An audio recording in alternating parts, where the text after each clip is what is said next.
All right, we're going to get started today. Hopefully you've done an audio test and checked your local audio settings. You should be able to see and hear me at this point.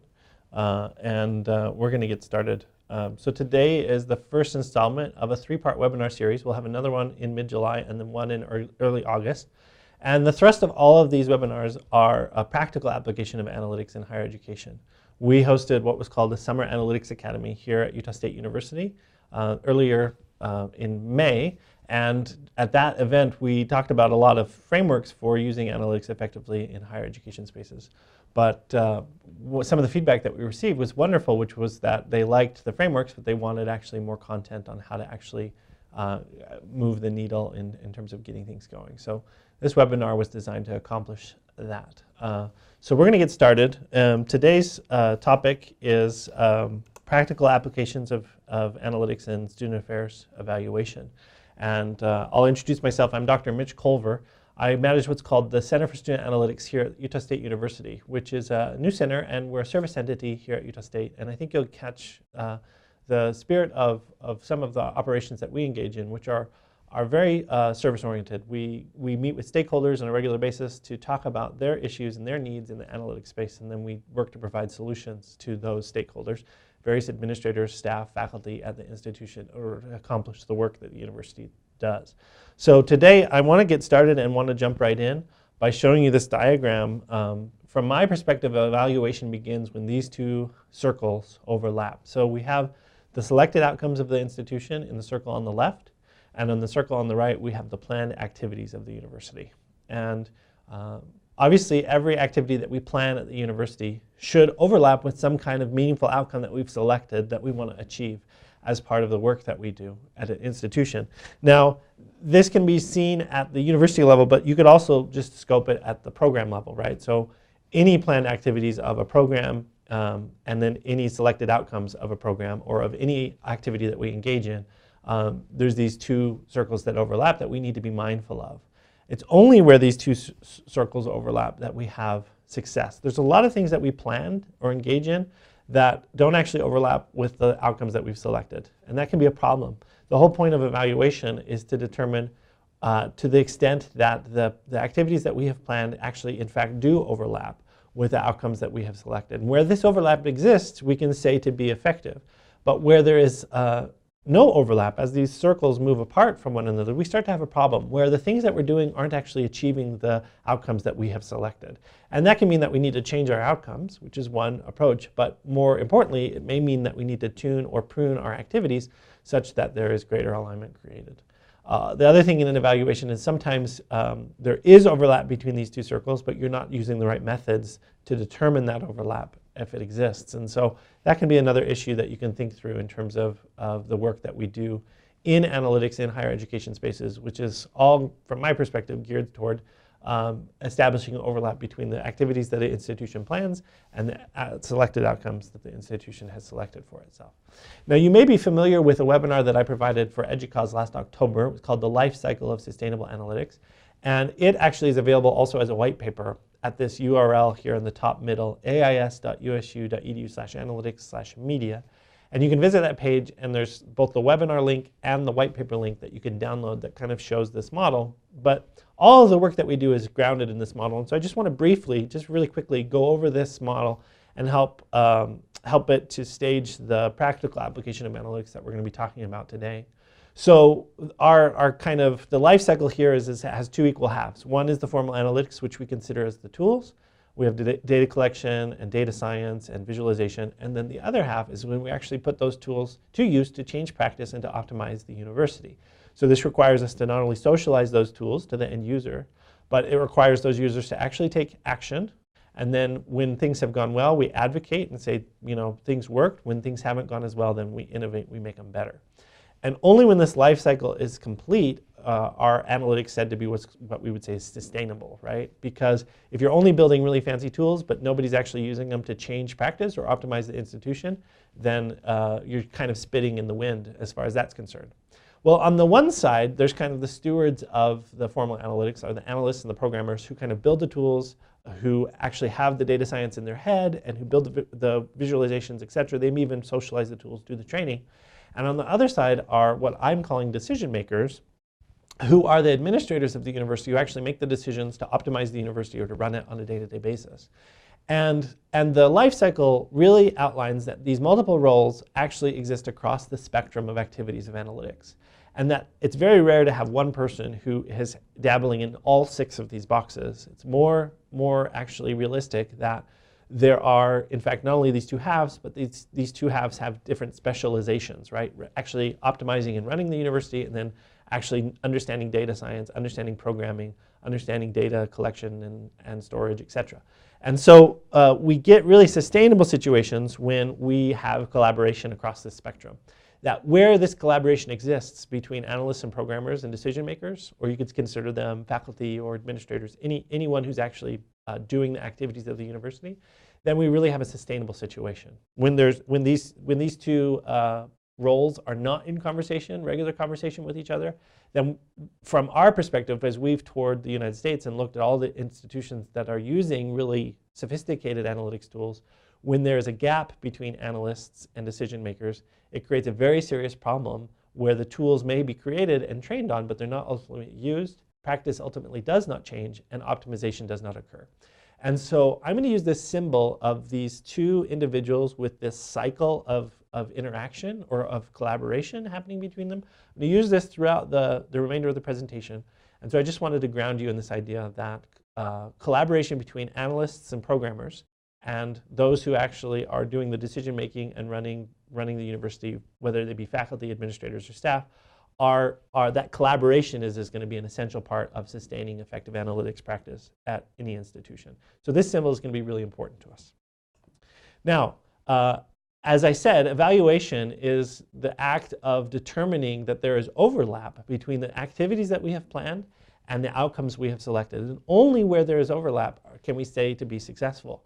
And that's the work of basically practical work of analytics. What I'm going to say is practical analytics is when these conversations are happening, when programmers and analysts are meeting regularly with decision makers to scope and to investigate the degree to which overlap between these 2 circles can be demonstrated. And when that practice is occurring, you have lively, sustainable analytics. And when that collaboration is not occurring, we have a very serious problem. Practical analytics, if they are anything else, they are collaborative. And we have seen this time and time again as we have toured the United States and even over into Europe and looked at the way analytics are being deployed. When we see analytics deployed effectively, there is a rich, dynamic collaboration between these 2 roles. Now, there are 3 elements of the circle, the Venn diagram there. On the left, we have selected outcomes. On the right, we have planned activities. And in the middle, we have overlap, which we call success or demonstrated success. And so the 3 steps of a practical cycle of analytics are these 3 steps here on the screen. First, selecting the outcomes. Second, defining the planned activities. And third, investigating the overlap between those 2, between the outcomes and the activities. And I would suggest that all analytics, if you reduce them down, if you simmer them down, and you get their core essence, all analytics are designed to help us to scope the overlap between our selected outcomes and our planned activities. And so the collaboration that I'm going to talk about for the remainder of the webinar all comes down to these 3 steps, is collaborating on the selected outcomes, collaborating on the planned activities, and collaborating on the investigation of that overlap. So let's start with step 1, which is selecting the outcomes. This is a really important one to understand.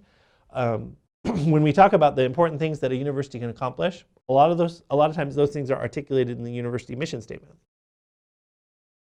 Now, unfortunately, the mission statements tend to be fairly ideological and grand, which is great, but it doesn't make them as accessible because a lot of times the ideas that are embodied in university mission statements are actually not always measurable. They're kind of more what we call latent constructs, and that's okay. We can get at them, but we tend to get at them through measurable operationalization, right? So graduation rates, academic performance, and GPA retention. And these things are important to kind of scope and to say these are the things that broadly that a university is meant to be accomplishing. But there's also these more granular goals or selected outcomes that programs and curriculum and co-curricular programs and extracurricular programs and services that they try to achieve in a smaller domain, right? So growth in specific skills and mindsets like writing skills, social immersion, holistic well-being of students, pro-social attitudes, leadership skills, where a program may exist and may care about the university mission statement, which is kind of the highest layer. They also may care about things like graduation rates and academic performance, retention. But more specifically, each program is going to care, is our program contributing and meeting our individual granular goals as part of the larger student ecosystem. Those individual goals may eventually lead to graduation rates or academic performance. But ultimately, like a writing center is going to be really concerned if they're helping students actually develop really good writing skills, right? A leadership program is going to be really concerned, are they helping students develop leadership skills? And so the long and short of this is that whether it's the broad ideological like mission of the university or down more granular, ultimately practical analytics begin when the analysts and the decision makers actually meet to talk about those selected outcomes. In other words, so that everyone is actually on the same page about what the intention of a given program or service or a given initiative is. Is the intention to develop social immersion? Is the intention to develop academic performance? Is it the intention to develop a link to the community and serving the community? These are important questions to ask and answer and to be open about, and even to have the moment where program decision makers, administrators and staff, faculty, are able to articulate very clearly to the analysts so the analysts can understand what the selected outcomes are. Now, as analysts, we also have a role to play in this, right? Because one of the things that I will always tell any program director and any administrator is that you can have a really great writing skills development program or a really great pro-social attitudes program, but if that program ultimately doesn't feed back into the grander mission of the university, then we have another problem. So I want to talk about this. We tend to encourage people to think about retention, which we measure as term-to-term persistence. We encourage them to think about that outcome as an important outcome, whether it be a primary or secondary outcome, as an important outcome to list as they're thinking about their programs and services. And I want to give you an example as to why. We treat persistence as kind of this umbrella outcome. There are other outcomes that a university can achieve, and they're important. For example, that writing skills, right? A writing center is helping students develop writing skills. But we never want to confuse ourselves to believe that the writing center exists only to help students develop writing skills. Because if those writing skills don't ultimately lead to a degree or contribute to a degree completion experience, then we have a problem, right? There's this issue of it is worthy to develop students' writing skills. But if that development of their writing skills actually isn't contributing to the degree completion experience in a meaningful or demonstrable way, then we have a problem. So persistence is always the best one, but it is an important one to start to consider. Another example is student emotional and mental health, okay, which is often got through counseling and psychological services. There's an interesting story that came out, I think in 2012 or 13, where UCLA had come to this realization that as a large institution in Southern California, UCLA had started offering mental health services to the point that they were the largest mental health service provider in Los Angeles County. And they said to themselves, that's a big deal because we didn't found ourselves to be the largest mental health provider in Los Angeles County. We founded ourselves to be a university. So they had to have kind of this come to themselves talk where they say, if our mental health services are helping students to thrive as students and then progress to some kind of degree completion experience, then the mental health services are warranted. And that can be true of just helping the community, also the community of students, right? If mental health services make a safer student community, then that's warranted and that's meritable. But if the mental health services that UCLA was providing were only accomplishing mental health and well-being of students and not contributing to the degree completion experience, then this was an issue, right? Because UCLA isn't funded and it was not founded to be situated as the largest mental health provider in Los Angeles County for its own sake. It is only when that mental health and emotional well-being intersects with student well-being in terms of an academic progression is there a warranted kind of foundation for those services. Well, the same can be said of any of the university services, right? Any university service that's designed to help students make gains, whether it's in writing or in mental health, or whether it's through tutoring or it's social immersion through dances or whatever, If ultimately those services don't lead back to persistence towards a degree completion experience, then that can be a problem. So it's not that we want to use persistence as a catch-all, but we do want to think about it in terms of, are our programs and services that we're funding, do they link back to kind of this kind of progression towards a degree completion?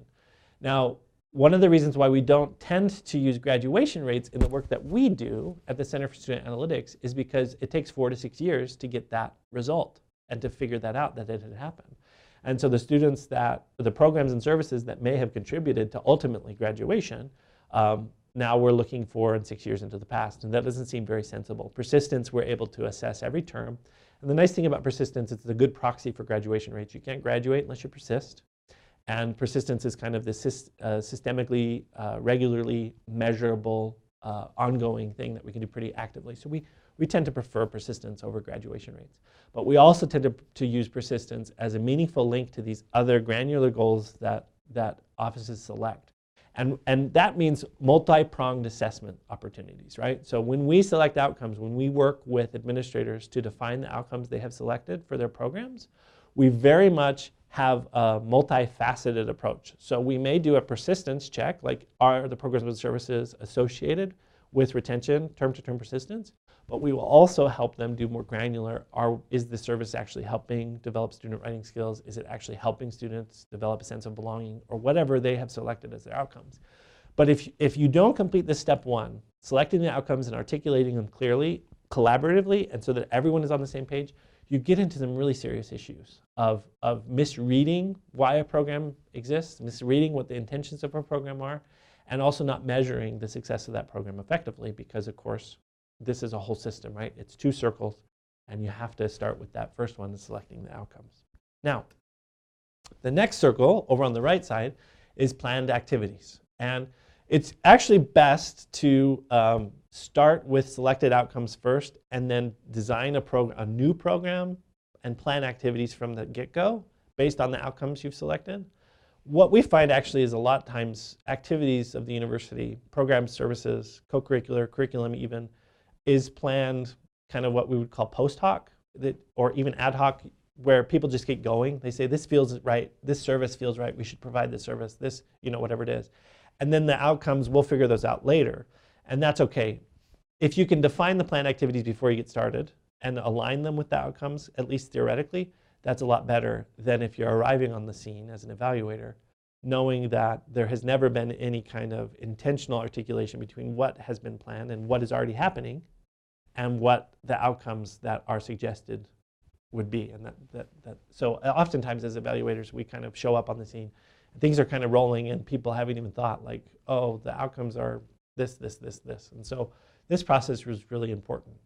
But it's the same issue. In order to be an effective analyst or an effective programmer, if you're building a dashboard or whatever it is, you have to understand the nature of the activities and how others believe that those activities relate back to the outcomes they've selected. And this is called theory of change. And this is an important phrase to have in your toolkit for both decision makers and also for analysts and programmers who are trying to help. Theory of change is basically the theory that a person holds in their heart and in their head about why a certain activity would overlap with a selected outcome. In other words, by doing the activity that I've planned, my theory of change is that by doing that, I'm going to change the situation such that an outcome which was not going to be achieved is now going to be achieved. And that the activity changed the circumstances of the student or of the classroom or of the social kind of order of the university such that whatever the activity was, has produced the outcome. And I'm surprised at how often when I ask people to articulate, why do you think that your program activities lead to the outcomes you've selected? Usually that's the first time a person has had to talk that answer out loud. Administrators and mid-level managers, program managers, a lot of times they're, caught off guard by the question, but it is a reflective question, so it does take them a minute to go, oh, well, we do these activities, and the theory of change is this, such that we believe it produces these outcomes. And there is this hesitation, and this is why I think this is such an important conversation in terms of that collaborative conversation that can happen, such an important moment of the conversation, so that everyone can actually get on the same page and that the director or the program manager or the faculty member is actually articulating for the first time, this is why I believe it's going to produce that. I used to teach a class where I had inherited it, and there was a 20-page paper at the end of the class. So the first semester, I just had everyone do the 20-page paper. And then I thought about the theory of change. I thought, what am I asking the students to do with that 20-page paper? How do I believe that will change them such that they will achieve the outcomes of the course? I couldn't answer the question legitimately. So I dumped the 20-page paper in exchange for a final project that was a lot more practical and useful. Because what I was basically saying is the planned activity of the 20-page paper didn't actually overlap in a way that I could articulate with any of the selected outcomes for the course. And so I needed to get rid of it and replace it with something that would have overlap. Well, this is the same thing we need to do with all of the things that we're spending money on. And that's a really good way to think about the evaluation that needs to take place in higher education is very much, if you're spending money on something, if you're tasking people to do things, at some point you probably need to ask, what's the theory of change of that spending? What's the theory of change of that program, of that service, of that opportunity, of that initiative? And how is the activities that you have planned, how do you expect that they are going to line up with the outcomes that are important to you as an institution? So this is an important moment. The next thing we always do in these conversations, these collaborative conversations, is we ask, from an analyst's perspective, it's really important for us to understand the frequency, intensity, and duration of the interventions or of the activities. And we don't always know what these things are. So if I go into a tutoring program, I may assume that students drop in once a week here and there and not realize that it's actually a contracted situation where they're, in order to be eligible for tutoring, they have to be there 3 hours a week for the duration of the term, the academic term. If I don't understand the frequency, intensity, and duration of the intervention, it's very hard for me to be an effective consultant on an effective way to evaluate the planned activities. And so this is an important step. I'm also surprised at how often this step doesn't happen in terms of asking people to articulate dosage. We're really talking about dosage here, aren't we? So another good example is like the rec center here. We built a new rec center. And one of the first things that we did was when we looked at all the student attendance data, they basically swipe their card, their ID card as they go into the rec center, or they have like a hand thing that they scan. But the reality was students are using that with vast difference in terms of frequency, intensity, duration. Some students are using it weekly, some students are using it twice a semester, some students are in there every day, some only go in once a semester, some have never been in there.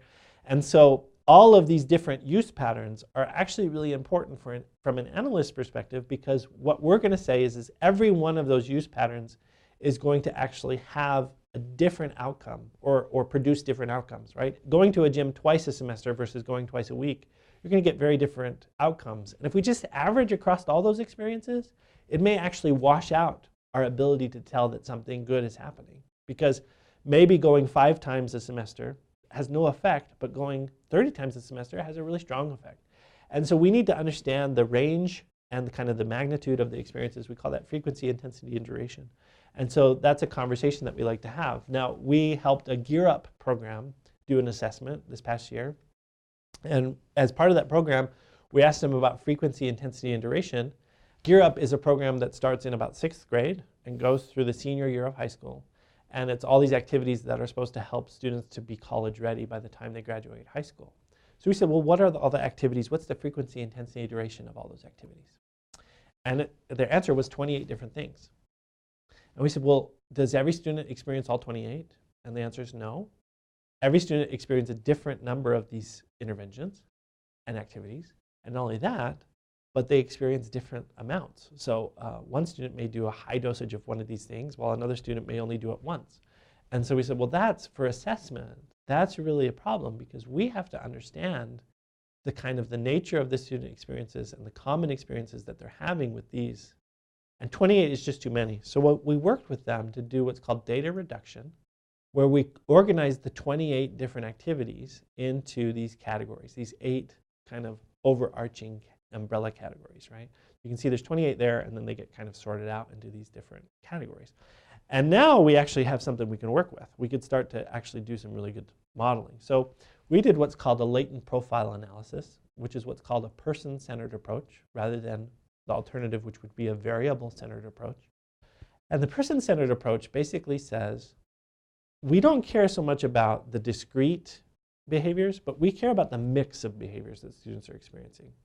So in this latent profile analysis, we had 4 profiles of experience, or 4 different ways that students were kind of engaging with Gear Up from 6th to 12th grade. The yellow line that's bolded, that's kind of the most common experience. So these are averages, these are hours of workshops, hours of career and college experiences, etc.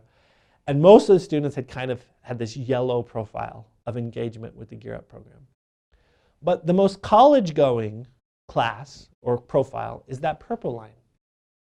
The purple line was associated with college-going rates that were 15 and 20% higher than the other groups. And this is really important to understand because this latent profile analysis actually helps us to start to understand how frequency, intensity, and duration of the various activities associates with the selected outcome, in this case going to college. You can see that those first 4 columns there of workshops, college career experience, advising, and family involvement really set the purple line apart from those other 3 profiles of student experience. And so those 4 categories of involvement seem to be there's something there. There's something meaningful there. And there's more investigation that we do after this. But this is kind of the first pass. And it allows us to understand how a program organically and in the true ecosystem of the student's experience actually plays out, and how that program in certain ways builds towards the selected outcome and how in other ways it doesn't. So I think class 2 there, the red one, was the least likely to attend college by like 10% less than expected. And so you can see their profile and say, well, what's going on in their profile that maybe isn't leading to college, whereas the purple one is, right? And so this is an important skill set.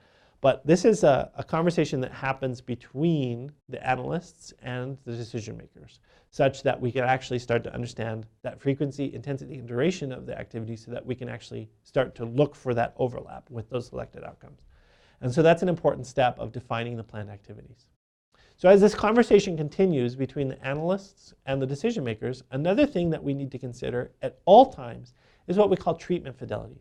Treatment fidelity is this idea that you've designed a program and now you've trained all the people to implement it, but you have so many people implementing it that they may do it a little differently. I used to work for orientation where we had 50 peer mentors doing orientation. And you can imagine, even though we trained them all the same way, all 50 of those student workers have a different flavor of orientation that they provide to their students throughout the orientation day. Some of those flavors may be more effective than others. And that's an important thing to understand, because if the training, if the workers aren't staying true to the training, then we have a fidelity issue, where what we've planned isn't actually what's happening. Something else is happening. And that may be good, but it may not be aligning well with the selected outcomes, and that can be a problem. We saw this here at Utah State University with our community engaged learning courses.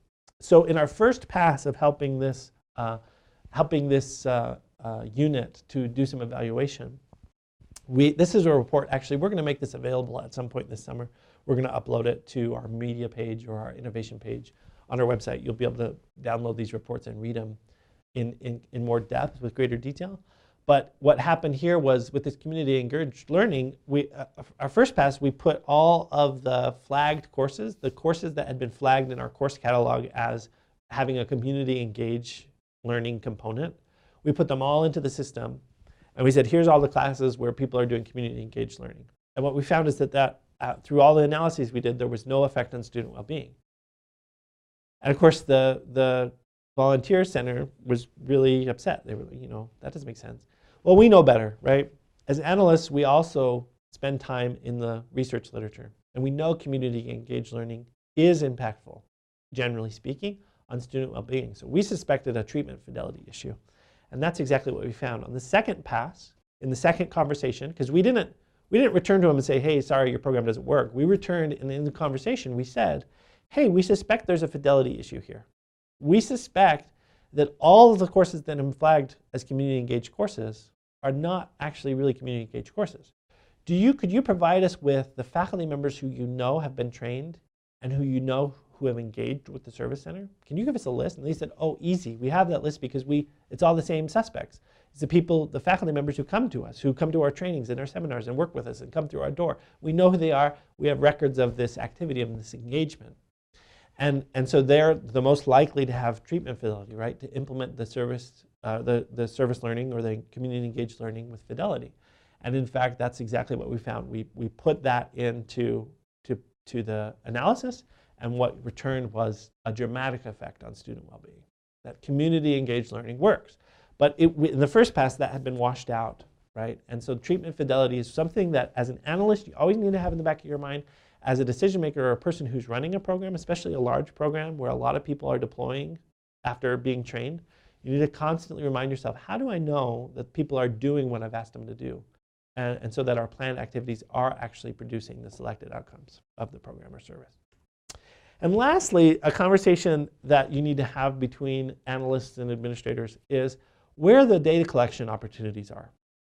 Because when we're trying to find overlap between these two circles, we need what's called signal. Statistical signal is when we actually have data that can show us that there is overlap and that has been collected correctly and cleanly, such that there's not a lot of noise and that we actually can demonstrate the overlap, right?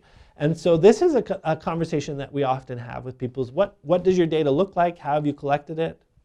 And what can we use? But also, where are the collection point opportunities? Where and when can we collect data from students in terms of the treatment that you're providing, in terms of the activities you're engaging them in terms of the dosage and these kinds of things?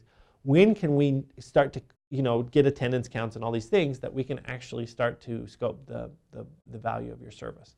And so another important conversation to have between analysts and decision makers is what the data collection opportunities are. Not only what has happened in the past, but what can happen in the future. Because sometimes we've been collecting the wrong data and we just need to shift a little bit, or we need to add an additional data collection opportunity so that that overlap actually can be defined.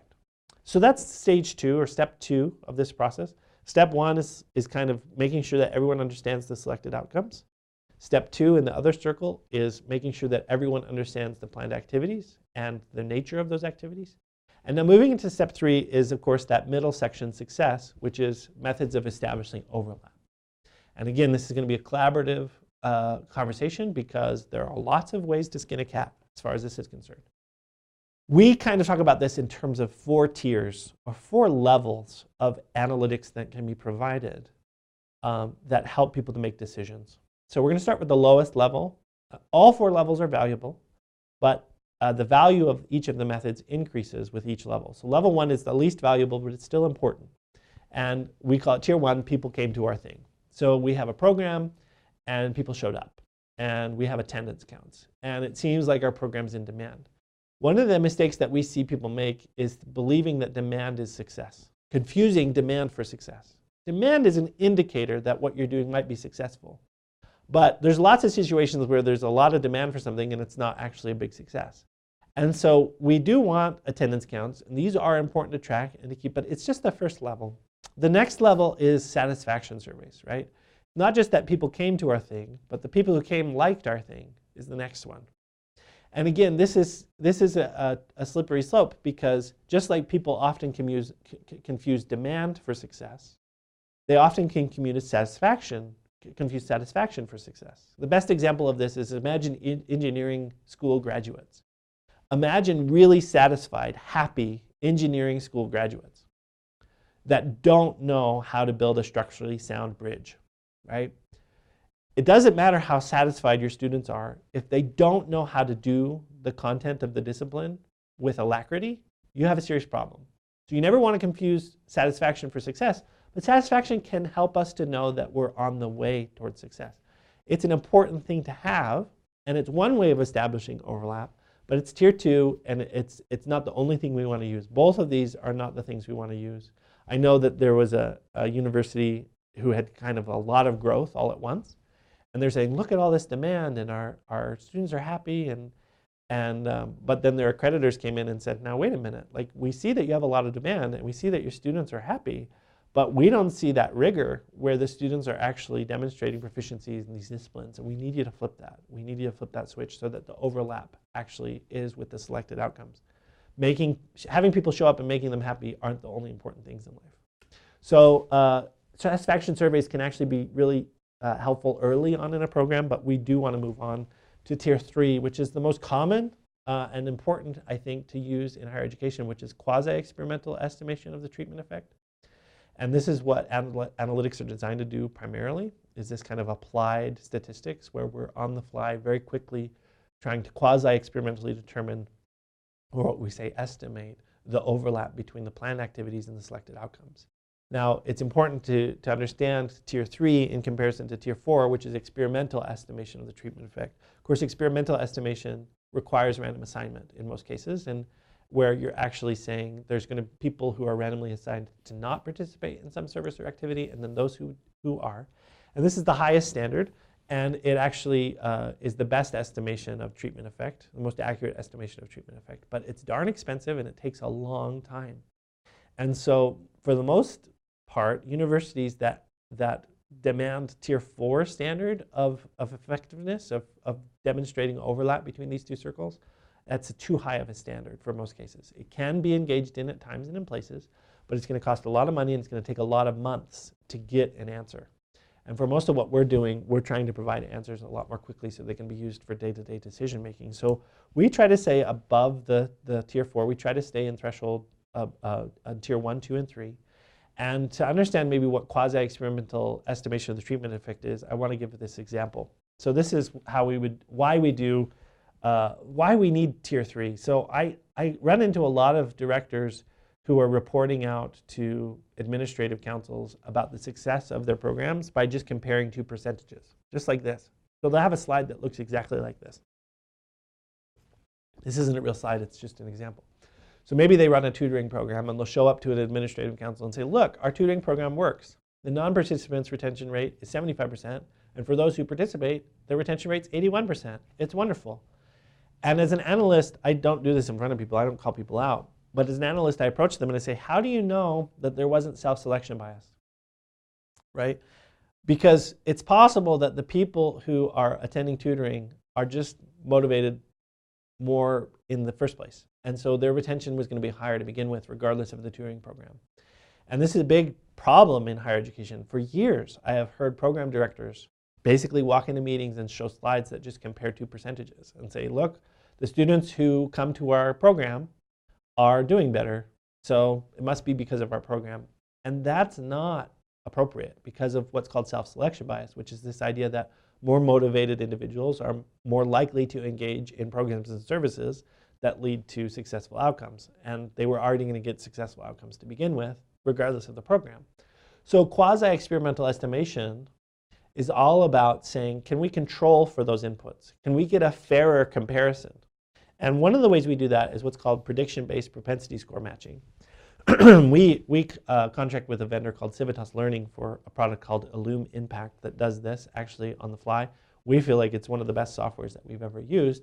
But the way propensity score matching works is that you want to compare participants to non-participants, but you want to compare them to non-participants that are well matched, that were already on the same kind of path. If you compare them to all students, participants to all students, which is what's happening here, we're comparing participants to all other students, we tend to see this self-selection bias creep in, and that's a problem. But in a propensity score match situation, you have the participants, and then from the general student population, you select just a handful of non-participants, a 1-to-1 ratio, where you're matching on the comparison students on their predicted likelihood to participate in the given activity. So how likely are students to even do tutoring? And we need a 1-to-1 match in terms of similar likelihood to even do the tutoring. And 2, predicted likelihood to achieve the selected outcome. In this case, an example would be like a higher grade or persistence from term to term. And that matching actually excludes 2 groups of students. So it excludes participants who cannot be matched to a comparison, and it excludes comparisons who cannot be matched to a participant. So you end up with a participant and a non-participant or comparison group sample that are actually really comparable in terms of their likelihood to participate in the activity, or their propensity is what we call it, and their likelihood to achieve success. And now we can fast forward and look at their actual outcomes and see if in those who participated, if there's a higher proportion of those who achieved the selected outcome here, 4 of the 8 in the green circle are highlighted. If there's a higher proportion in the green circle than in the blue circle at the bottom, which is 2 people are highlighted of the 8, then we can actually associate those outcomes with the activity that was engaged in. So we can say, not only did these participants excel at a higher degree, but they excelled at a higher degree after being matched against comparisons who were on the path to excel at the same level. And so then we can start to say, well, we're estimating that this may be due, in fact, to the program or service that you provide. This is a really important skill to have, this quasi-experimental skill. And we represent it using a difference of difference chart. This one happens to be for a student leadership program. You can see there that the two lines, the top line is those who participated and who were able to be matched to matched comparisons on the gray line. And you can see the real value here is that both of these groups started at what we call the counterfactual line, which is that dotted line. They started in the same place. And they were both predicted to achieve the same level of outcomes, and they also have a similar likelihood to do the activities, in this case, student leadership. But as we fast forward and look at their actual outcomes in a subsequent semester, in this case, persistence, we see that the blue line exceeds in the selected outcome the gray line by 3.26%. And we say that 3.26% lift is associated with participation in the student leadership program, which is really exceptional. And all of that's made possible through that really complex propensity score matching work that we do on the back end in order to produce this graph to say, actually, when you have apples to apples comparisons, it looks like students who participate in this leadership program, after even being matched effectively, actually do get better outcomes. And we want to then attribute those outcomes, that 3.26%, to the leadership program as being effective. This is where we start to say there's overlap that we've demonstrated. And in this case, quasi-experimental methods are always just an estimation of overlap, but it's better than spending the many months and the many dollars that it takes to do randomized control trials.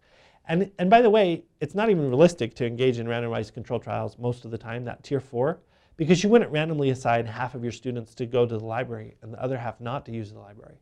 You wouldn't randomly assign half of your students to a leadership program and the other half not to attend the leadership program. Self-selection is kind of part of the university experience. And so those tier 4 methods aren't even really realistic in a lot of situations. And so these tier 3 are kind of the top standard given the circumstances that we work in.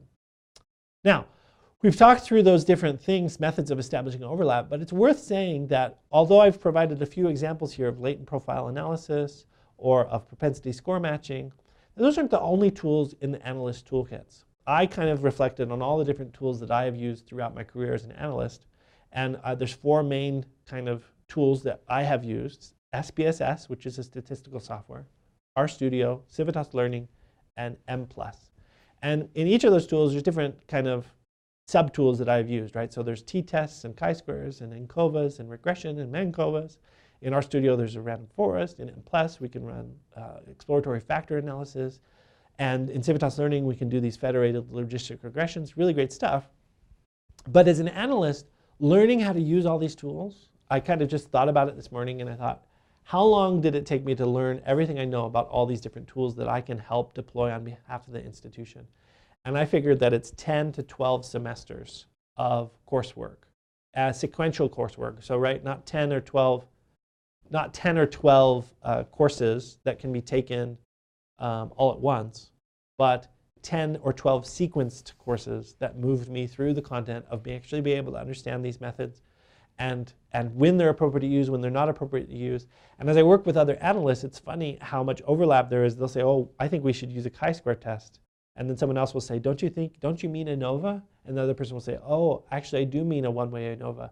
And then someone else says, well, wouldn't it be cooler if we did a factorial ANOVA? Oh yeah, we actually do have data for that. So the point I want to make here is that you need people around who have had this kind of training. You need analysts around who know these things. I'm always surprised by how many analysts and programmers believe that their 10 to 12 semesters of training in these methods can be transferred to a layperson, so to speak, an administrator, through a dashboard. In other words, if I just take everything I know about statistics and build a dashboard and then show it to an administrator, surely that will be sufficient for changing the institution.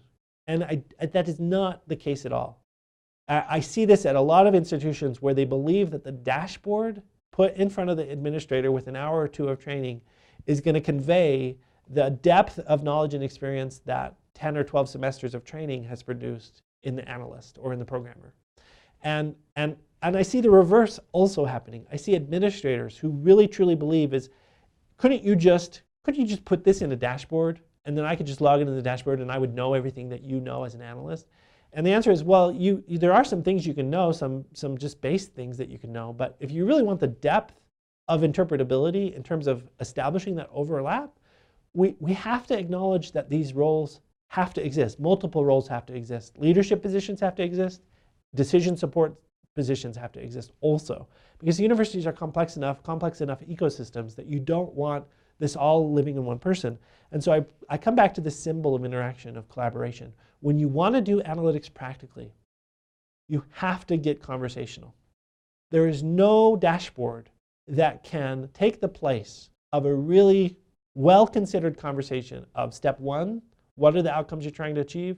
Step 2, what are the activities you have planned and the depth of those activities and doshes, etc. Step 3, what methods exist in the world, formulas and tools that exist in the world that we can actually start to define overlap between those two circles. So let's give an example. So the example I want to share is with a first-year seminar. The selected outcomes that they kind of articulated was A, term-to-term persistence, which is the one I'm going to talk about, and B, student motivation for attending college, which they also wanted to affect. That's that more granular. They were trying to change student motivations for attending college. Now, I'm not going to talk about B because it was my dissertation and it takes hours to talk about. It's 200 pages. But you can go and read a summary on this website, ais.usu.edu/analytics/innovation. And this is the summary of how did we determine that the first year seminar was actually associated with increasing and enhancing student motivation for attending college. So there's that kind of 10-page white paper that you can download to learn about how we found overlap between the planned activities and selected outcome B. But what I want to talk about right now is selected outcome A, term-to-term persistence, which was an important element of the first year seminar. So what are the planned activities? So we scope the planned activities and talk with the people who run the first year seminar, like what do you do? Obviously, it's a first year seminar, so it's 3 days, it's on campus, 2,400 students, 2,700 students show up. They have 80 different faculty to teach the class. There's a curriculum binder that's used. And so you can already hear as an analyst, I'm thinking, oh, there's treatment fidelity issues here, right? Because you have 80 people administering one curriculum. So there's obviously going to be differences there. And in fact, we did find differences as to basically faculty produced better outcomes for the students when they remained true to the binder that was given them than when they just did their own thing. These kinds of things. But in terms of term-to-term persistence, some of the interesting changes that had occurred looked like a really good assessment opportunity. So here what we saw is that between 2014 and 2017, the curriculum had been refined to be even more supportive and empowering of shifts in student motivation. So it had kind of gone from kind of a fun 3-day experience with some different topics mixed in, study skills and kind of time management, to a lot more by 2017, a lot more intentional of what is the purpose of a college education, what is an intentional learner, etc. We also saw from 2015 to 2017, instructor hiring changes, right? So 80 instructors teach this class. And the people who run the program kind of realized, man, if we have this, if we're increasing the curriculum to be a little bit more fine-tuned, then we also need instructors who are going to be responding to that nuance in that new binder each year so that we actually get good treatment fidelity. So they had done these instructor hiring changes. And all of this from an analyst perspective is really good fodder for an evaluation because we now have comparisons, right? We say, what did the program produce in 2014? What did it produce in 2017? What did it look like in 2015? Now in 2017, how does it look? And so that's exactly what we did. And the way we wanted to establish overlap here when we were looking at the selected outcome of term-to-term persistence is we did do a prediction-based propensity score match. So here was the outcome. And the interesting thing here is so it just reads like the other one that we looked at, is here we had this difference of difference, and then we saw this 1.39 lift over 4 years. So that's if you look across the whole program, you only see this little 1.39 lift. But we also wanted to look at it year over year. So you can re-express that 1.39 across terms. And remember, it's 2014 to 2017. So we express it like this. So we say, what was the lift in 2014 versus 15 versus 16 versus 17? And it turns out that 2017 was the only significant lift. In other words, it was the only year where the program actually lifted student persistence or likelihood to stick around and progress towards graduation. And that average 1.39, which just looks tiny, was because those other 3 semesters were washing it out. 3 semesters of low treatment fidelity whereas by fall 17, they had tuned it to the point where they had high treatment fidelity and a high alignment with the selected outcome in terms of their theory of change. Because they said, if we're going to get students to stick around and have a really good college experience as a result of the first year seminar, the content of that seminar is going to have to speak to their motivations for attending, speak to the intentionality of being a good student, speak to the purposes of higher education. And so it's a much better result. But this comes through that collaborative conversation. This result, where we see this increase over terms, it comes as a result of having the conversation, talking to them about how the program has evolved over time. Because if we had only come in and just said, overall, over the last 4 years, your program's had a 1.39% lift on student persistence, we wouldn't have actually been able to see these important shifts and changes and the important features of the content there. So wrapping this webinar up, successfully empowering professionals to change their practice and actually get a better result requires more than throwing a few visualizations and dashboards at them. Formal analytics is only half of the analytics story. Equally important is the work of increased professional collaboration. And that's this 3 steps of not only selecting the outcomes and defining those through conversation, but defining the planned activities where it's clear in the minds of everyone involved, both the evaluators and the decision makers, and then really investigating that overlap using really fine, sharp tools that are in the analyst's pocket that they can bring to bear. Now we have some time for questions and answers, and to do that, to facilitate that, you'll actually have to ask your question in the chat box. So it takes a few seconds for people to kind of type in to the chat box. And so I want to close with one final thought here as people are kind of typing in their questions for the Q&A, which I'll be able to see and then respond to. And that is this idea that I really truly believe that as I've kind of toured the country and met with other institutions, that I see too many analysts and too many programmers really believing that their acumen and expertise in the data sciences can be replaced and surrogated by a dashboard that they put in front of other people. Dashboards are important for catalyzing conversations, but they're not sufficient for driving the kind of change and the kind of change in practice that we see is necessary to optimize institutions. Similarly, we see a lot of administrators who are kind of 2 classes. One class of administrators has said, and at times and in places, just put me in front of a dashboard or give me a printout. And surely with a dashboard or a printout, I, independent of a conversation with any analyst or programmer, should be able to come to a really good conclusion about how we need to optimize the university. And I don't see that as actually being very effective. I haven't seen evidence of the return on that investment for those dollars spent on analytics.